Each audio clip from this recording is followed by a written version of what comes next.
Good morning, everyone. Good morning, Agnieszka. So today I want to do something different and start with a fable and then continue with my talk. So this is my favorite fable of all time.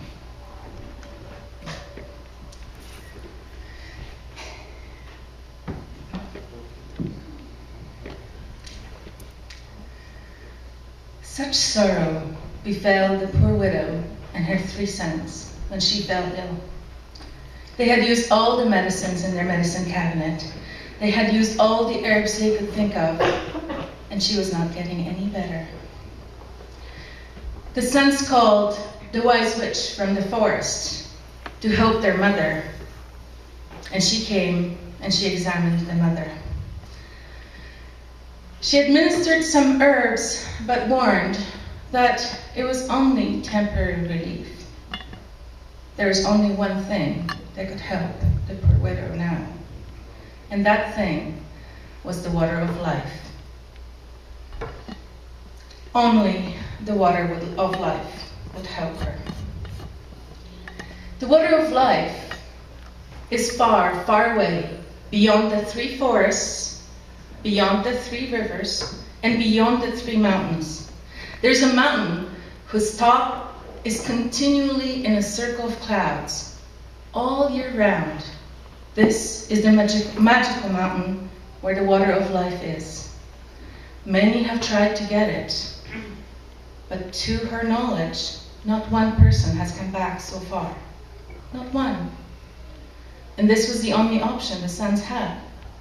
So the oldest, being the strongest, said, well, I will go and get the water for the mother, and she'll get better. No problem, let's go.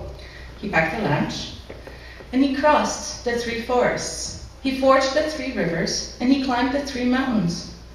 He was within sight of the magical mountain when an old man stopped him. There was this old man, he was sitting under a tree, and he was like the oldest, most wrinkled beggar that this son has ever seen in his entire life. And this man had stopped him and said, son, if you give me half your lunch, I will give you the information that you desire. Come on, said the son. I have a long way ahead of me.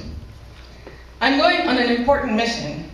There's absolutely no information that you, a beggar, could impart me that could be useful to me. Give me a break. So he left. He started climbing the magical mountain, remembering that the witch said, keep your wits about you and your eyes ahead of you. And that's all the advice she gave him. Wits about you, eyes ahead, that's it.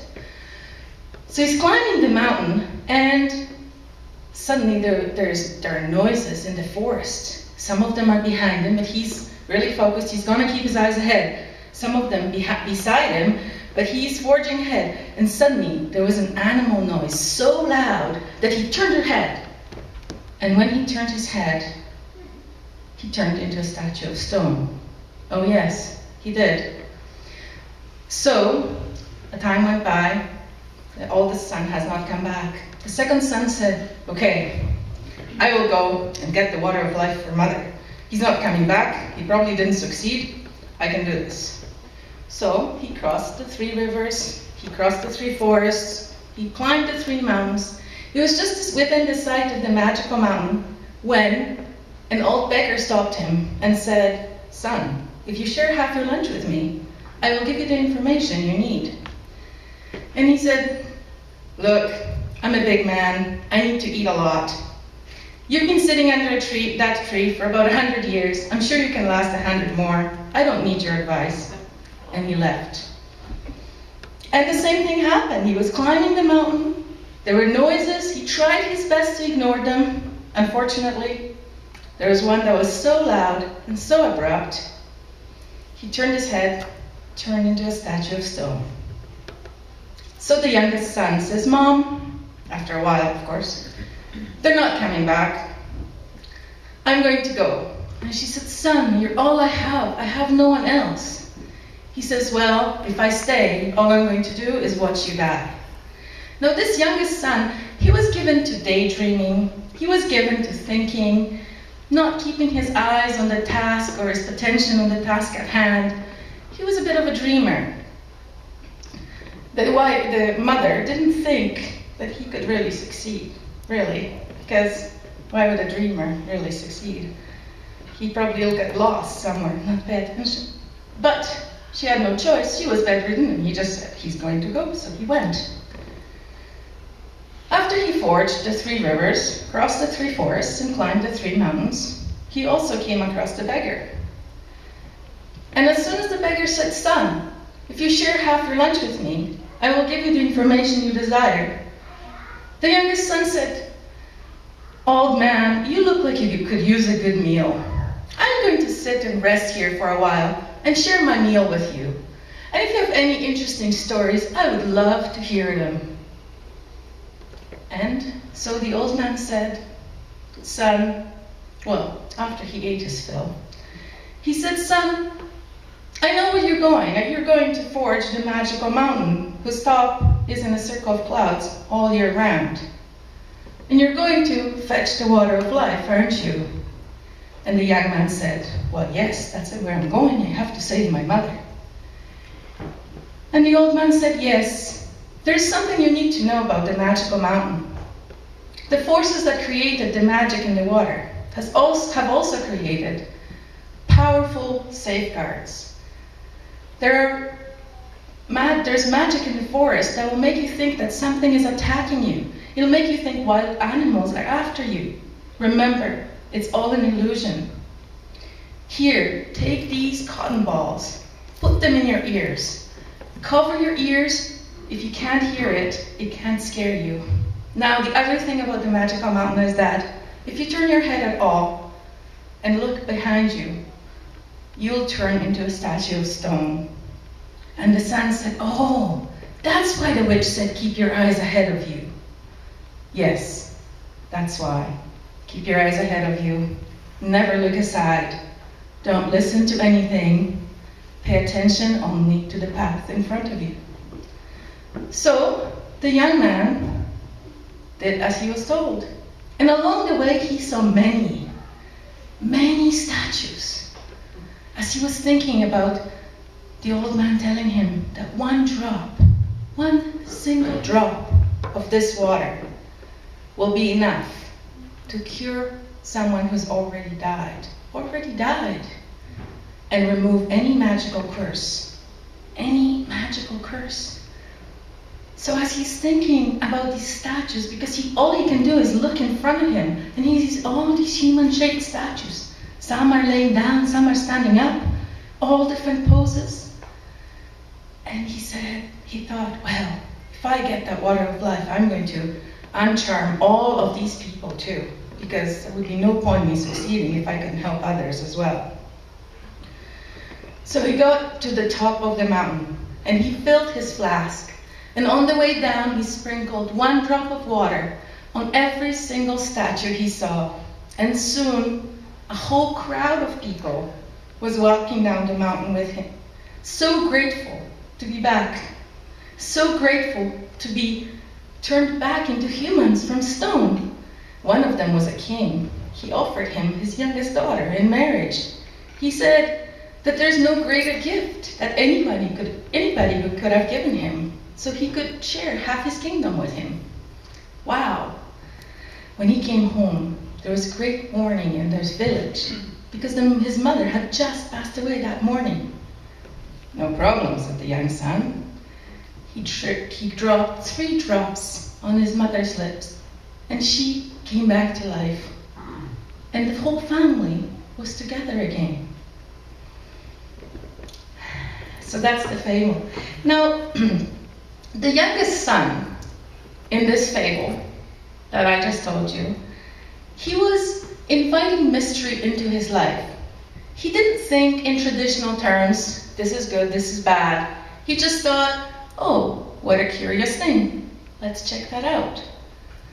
All his life, he allowed for mystery to be a part of him. He spent time in his being energy tuning into who he really was. We live in a society where an ideal prevails of this magical, universal wisdom, that wisdom that supposedly applies to everybody. However, I just heard an interview on the radio with a woman who grew up with monkeys. She did. And the most natural thing for this woman was to climb a tree. She also, now 55 or 60, can catch a bird with her bare hands.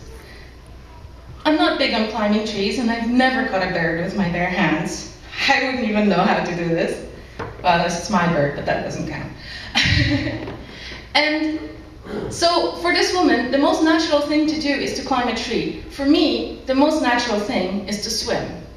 When I'm in the water, I can swim across any lake. When I'm in the water, I feel at home. I feel like I am completely at ease. It's way easier than walking, way easier.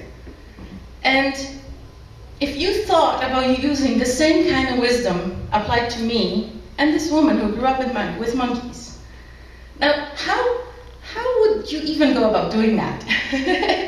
Because we're so different, right? We might have the same passions. I heard she likes cooking. I like cooking too.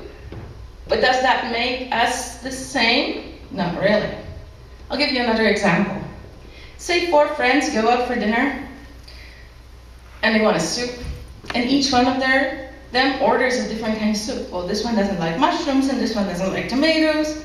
That's totally cool. It's good to order 4 different kinds of soup. Say one of these friends says, I'm about to open a restaurant. And then the second one will say, well, you know, 50% of restaurants go bankrupt within the first year. Now, they didn't have a problem ordering different kinds of soup, but yet they think that statistics from other restaurants will apply to this woman's restaurant. Why is that? Is there a universal kind of wisdom? Can we apply the statistics? Do all restaurants go bankrupt? Or maybe the restaurants that do go bankrupt is because people buy in to this kind of thinking, this kind of wisdom that is freely shared among friends. And who are we to judge friends on what they want to do in life? We say stuff like, oh, that's not a good idea. For whom? Or, way to go, that's great. Well, is it great? Or do you mean, it'd be great if I had that too? Is that what you mean by that's great? Or do we mean, that's a good thing to do? And is it a good thing? It's a good thing to climb trees, but not for me. I don't think so. Not right now. Maybe if I got really fit, it may be a good idea for me to climb trees. But right now, not a good idea. And somebody who doesn't know how to swim, it's not a good idea for them to go swimming. So even though I think it's great, it's not really, not for everybody. There's a quote I read, and I wanted to share with you. It says, there comes a point where you either embrace who and what you are, or condemn yourself to be miserable for all your days. Other people will try to make you miserable. Don't help them by doing the job yourself. Laurel Hamilton. So, a question becomes this. Are you going to live your life based on other people's opinions? Or are you going to make up your own mind and come up with your own opinion against the grain? Or whatever, doesn't matter. Who cares about the grain, right? Albert Einstein said, it's not that I'm so smart, but I stay with the questions much longer. So how do we stay with the questions? Our mind sometimes can be like a busy strip mall with a motorcycle shop and an outdoor Chinese restaurant. Loud. And wisdom speaks very quietly. So how can we hear the voice of wisdom when there is a motorcycle shop and an outdoor Chinese restaurant all going on at the same time, and that's inside our head? How can we tune in to our own true wisdom?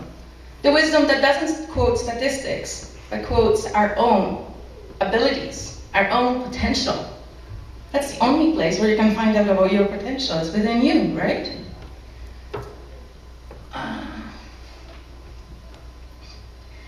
So in order to do that, we have to get into our being energy, right? In our society, we're so into doing, and then we're listening to other people to tell us if it's good, what we're doing.